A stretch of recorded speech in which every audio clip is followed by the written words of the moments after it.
के संरक्षक स्वामी दिव्यानंद जी महाराज से बात करेंगे कि बच्चों को इस तरीके से उत्साहित करना है, क्यों ये सोचा है? सबसे पूर्व तो ये बताना चाहूँ, कोई आश्चर्य की बात नहीं है। ये भारत है और ये भारत की छवि यही है। आश्चर्य की आज के पहले नहीं हुआ, ये आश्चर्य की बात है।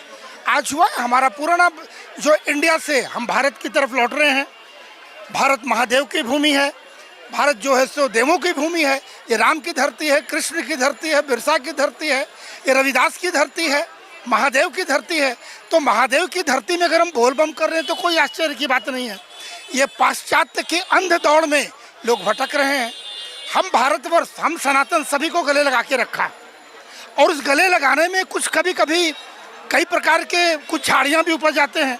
अब उन झाड़ियों के कारण कभी हमारी छवि भी थोड़ी धूमिल बीच में होने का प्रयास हुआ या किया गया, जो कहा जाए। लेकिन सनातन संस्कृति में इतनी मजबूती है, सनातन संस्कृति का बेस इतना मजबूत है, आधार, कि आज वो सनातन संस्कृति को दिखाने का ये शिव बारात आयोजन महासमिति को हम बहुत धन्यवाद देना चाहें सभी अधिकारियों को, कि इन्होंने फिर से एक प्रयास किया, जो सोच नहीं है, लेकिन एक प्रारंभ किया कि हम बाल कंवरियों को लें। छोटे छोटे बच्चे, 3 साल के बच्चे, 5 साल के बच्चे जो माँ के गोद में खेल रहे हैं, और उन माताओं को भी हम बहुत अभिनंदन आशीर्वाद देना चाहें कि जो बच्चे वो उतने सुबह उठकर बच्चे को तैयार करके उस वेशभूषा में लेकर इतने किलोमीटर चल के बोल बम का नारा लगाते हुए, हमारे जो रांची के विशेष रूप से आराध्य देव हमारे पहाड़ी बाबा हैं, इनके चरणों में सभी अभी उपस्थित हुए हैं। यही भारत की भूमि है, और ये स्पष्ट हो रहा है कि भारत पुनः विश्व गुरु के सिंहासन पर विराजमान होगा। तो बस यही प्रतिबिंब आज देखने को मिला। लोग रोमांचित हैं, सड़कों पे रुक के अपनी गाड़ियां रोक के लोग सभी संबोधन सुने हैं, बोल बम का नारा लिए हैं, और जो कांवर लेकर नहीं आ पाए उनके अंदर में जो एक क्षुधा देखने को मिला, वो तो अभी से प्रतीक्षा कर रहे हैं कि अगले वर्ष फिर आयोजन होगा और हम शामिल होंगे। ये दृश्य देखने को मिला, तो आपको भी बहुत धन्यवाद। बच्चों को इस कांवर यात्रा के माध्यम से सनातन के प्रति वो आकर्षित हैं। क्या कुछ अलग से आपने प्रशिक्षण ट्रेनिंग दी इसके लिए? प्रचार प्रसार के लिए आपने क्या किया कि इतने बच्चे जुड़े?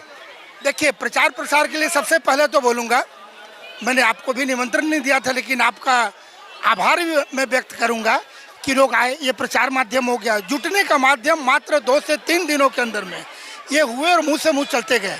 और रह गई बात, अंदर में तो है, मैं बताया ना कि भारत के अंदर में ये सनातन संस्कृति हमारी मिट्टी में, इस हवा में है।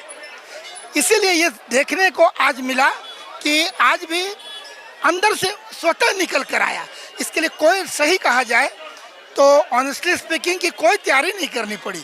इतने बड़े आयोजन के लिए 2 दिन की 3 दिन की तैयारी, सिर्फ बच्चों को जानकारी मिली कि हाँ ठीक है, रविवार को 8 बजे एकत्रित होना है। और हमने तो इतना भी सोचा भी नहीं था कि इतनी संख्या देखकर और लोगों को उत्साह देखकर मैंने सोचा नहीं था कि यह दृश्य देखने को मिलेगा। मैं तो सोचा कि पहला प्रथम वर्ष है, चलो मुझे 20-25 लगभग आ जाएंगे, 100 आ जाएंगे। लेकिन ये है कि जैसा मैंने पहले ही बोला कि अब भारतवर्ष इंडिया से हिंदुस्तान की तरफ लौट रहा है, और हिंदुस्तान की छवि आप, मैं समझता हूँ, आप एक बार कैमरा घुमा के दिखाएं, या भी आपने दिखाया होगा, तो यही हिंदुस्तान की हमारी छवि है। हमारे आसपास मैं चाहूँगा आपको कि अपने कैमरामैन को एक बार चाहूँगा कि एक बार कृपया इस बाल कंवरियों को भी आप क्लोजअप ले, कि देखिए बच्चे के मन में उत्साह देखे। ये बच्चा 3 बजे सुबह उठा है। हमारे दाहिने तरफ देखे, ये हैं, इनकी माताओं को देखे। ये कि तो ये मैं क्या उत्तर दूं इस बच्चे के चेहरे के अंदर में, आपका उत्तर मैं समझ रहा हूँ। यही हमारा सनातन है, यही हमारा हिंदुस्तान है, यही हमारी सनातन संस्कृति है। और आपने पूछा हमारा गंतव्य, तो हमारा जो लक्ष्य है हम उसके बहुत नज़दीक हैं। भारत विश्व गुरु के सिंहासन पर विराजमान होने जा रहा है अपनी सनातन संस्कृति को लेकर।